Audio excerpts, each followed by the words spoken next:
生おめでとうございます。ありがとうございます。今年もよろしくお願いします。よろしくお願いします。こちらこそ。というわけで、というわけで、今年最初のライブライブです。ですね。そうです。私今日も言いたいことがあるんです。What's the fact? そうなんです。バッタこれね、もう今週、多分日本でもニュースになってるのかわからないんですけど、もうね、アメリカではこの下院の議長選出っていうんですか、はい。で、もう3日間以上決まらない。共和党がごねてるっていう話で、で、これでうん。何私が言いたいかっていうと、まず、このうん。候補者であるケビン・マッカーシーって人なんですけど、もうね、13回も投票をやら13回、全部ダメだ。すごいよ。そう、すごいでしょ？普通13回もダメだったら、諦めるのかなと思うと、諦めないんですよね。そのうん。根性がすごいなはい。と思うのと同時に、うん。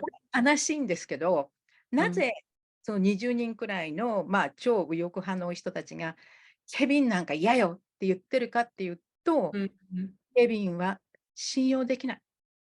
ね。うん。もうくるくるくるくる、もうこっち行ったり、あっち行ったりね、人の顔見て、人のはい。顔見て物事を決める人だから信用できない。うん。風見鶏ね。そうなんですよね。こうスパインがないね、スパイラルがないね。スパイ。うっていうっん。ていう人は、じゃあ、やっぱり信用できない人は理性になれないんじゃないのっていうのがうん。うん。思うんですけどね。なるほどね。見ましたよ。日本でも。日本でもっていうか、YouTube で見ました。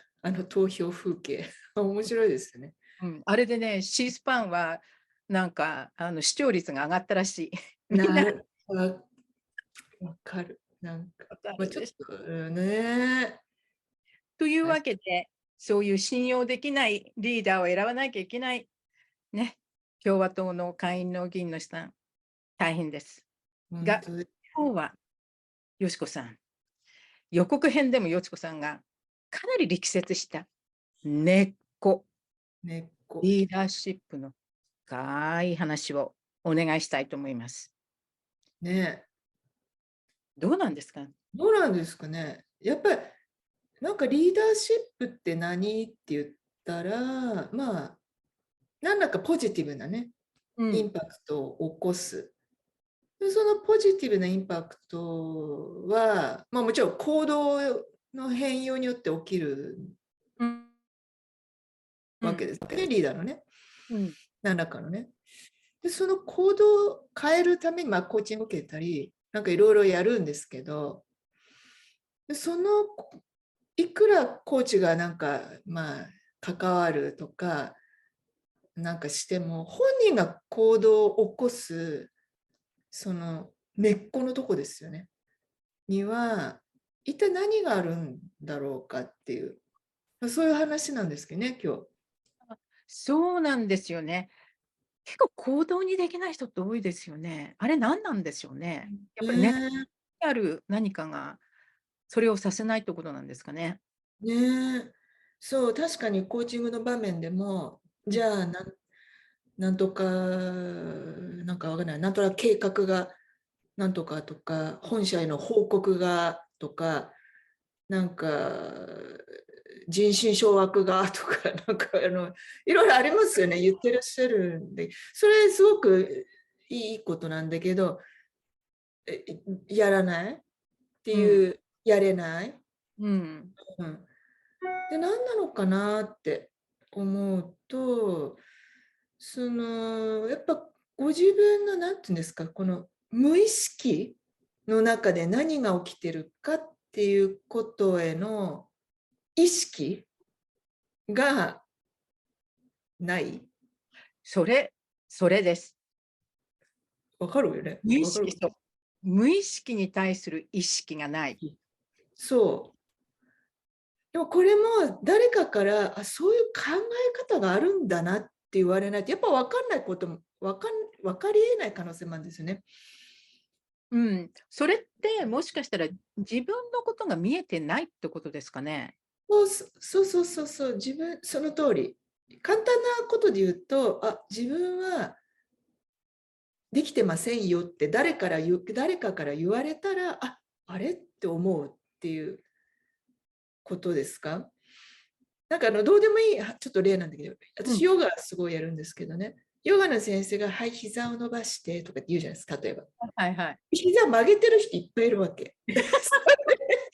それで先生が、はい、伸ばしてとか言ってやってんじゃん。やるわけですよ。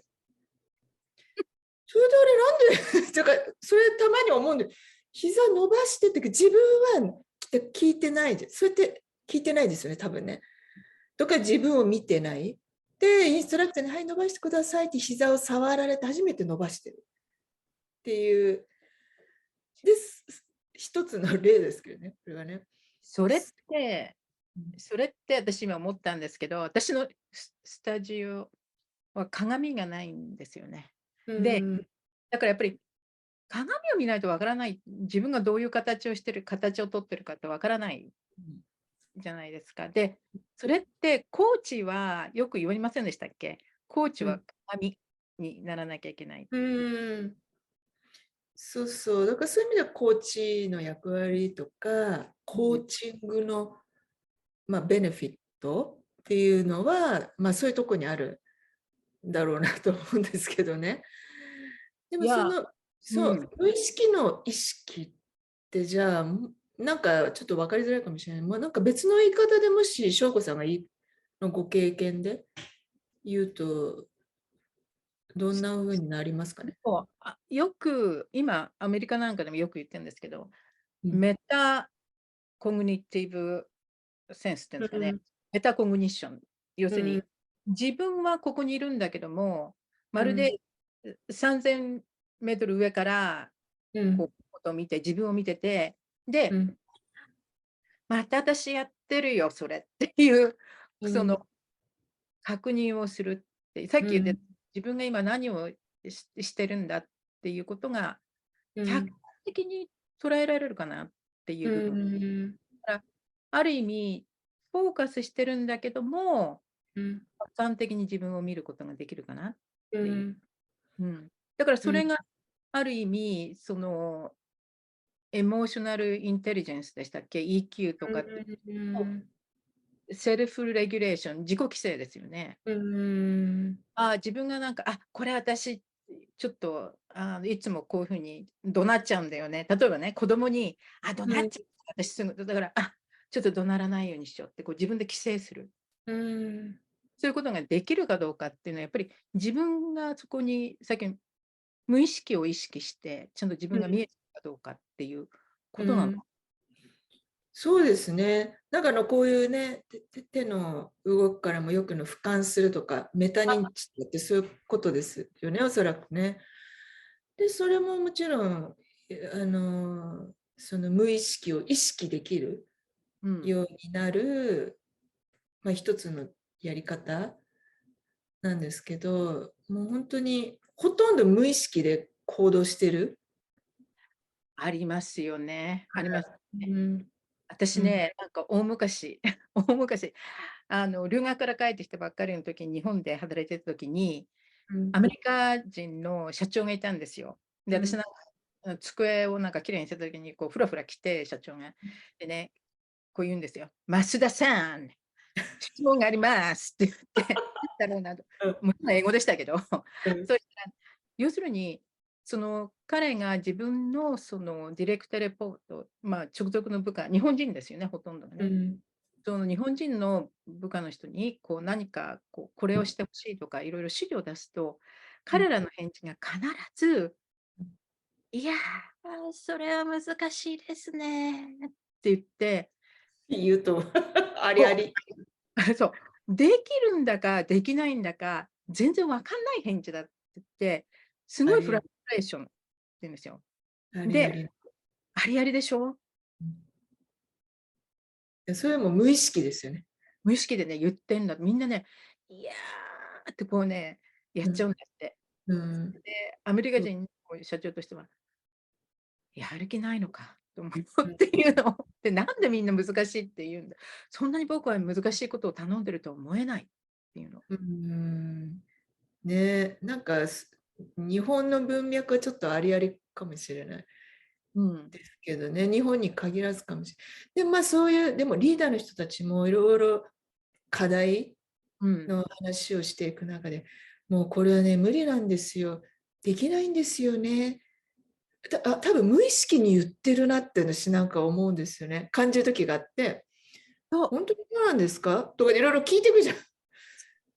どうしてそう思うんですかわかんないけど、なんかずっとこうやってホワイホワイって聞いていくと、だんだん分かってくるの。あれなんか俺言ってるだけだったみたいな時が、なんかあったりしませんかそういうのっあ、て。ありますあります。それって、なんかもう信じ込んでるんですよね。あ、そうそうそう。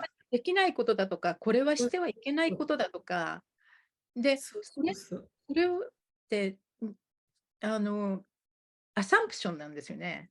そうそうそうそうそう。で、だから、事実じゃあ、それは事実ですか？それは本当にそうなのかっていうと、ちょっと止まって、そうそうそう。自分の思い込みかもしれないって言い出すの。そうそうそうそう。うん。なんかそのもう自動的に言ってしまう。そうそうそうそう。それをいうところにこうね、コーチングを通じて気づけるようになってくると、そうだね。まずそこからですよね。うん。うん、だから、これはできないって思い込んじゃってるところに、そのさっき言ってた、その根っこの何かがあるそう。場合、そうそうそうそうそう。あ、そこにこう気づいてもらえると、意外とそうん、のなんか根っこのところにあった大きな岩が取れて、しっかうん、り根っこが張って育ってくって感うん、じかな。そうですね。まずそこね、なんか自分は無意識なところがあるなっていう意識がメタ認知でできるように、まあできるというか、コーチングでうんうん。できるようになっていって、で、次どうするかって話ですよね。そういう自分がいるなっていうのが分かったら、うん。あのね、その先どうするかっていうのは、またそこに行ってからの話になっちゃうかもしれないけど、実際は。そうそうそう。でも確かにそこのところが、だからコーチとしてはそこに気づいてほしいなって思うから、そうそこにちょっといろんな質問の仕方そうそうそう。でこうガイドしていくって感じですかね。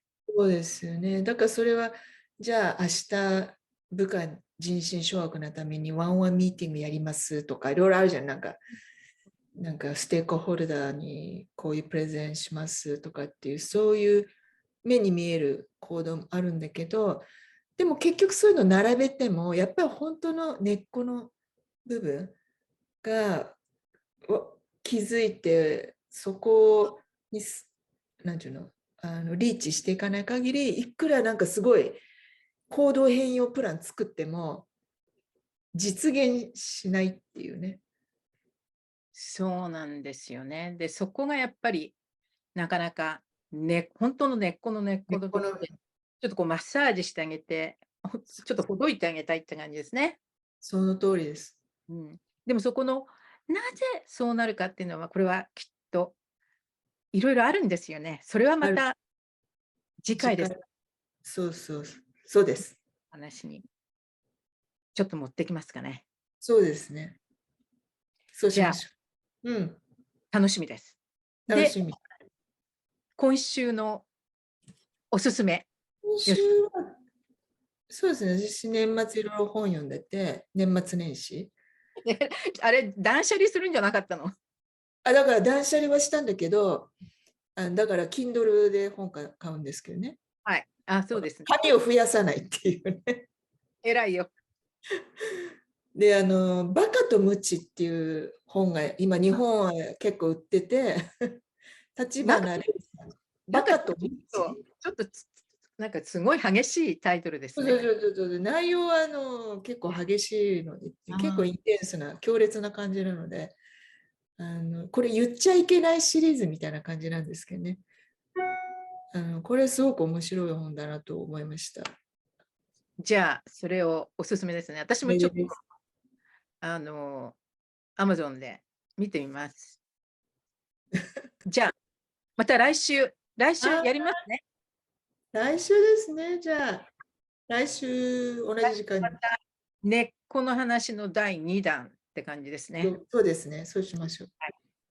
じゃあ、来週、皆さん、またよろしくお願いします。よろしくお願いします。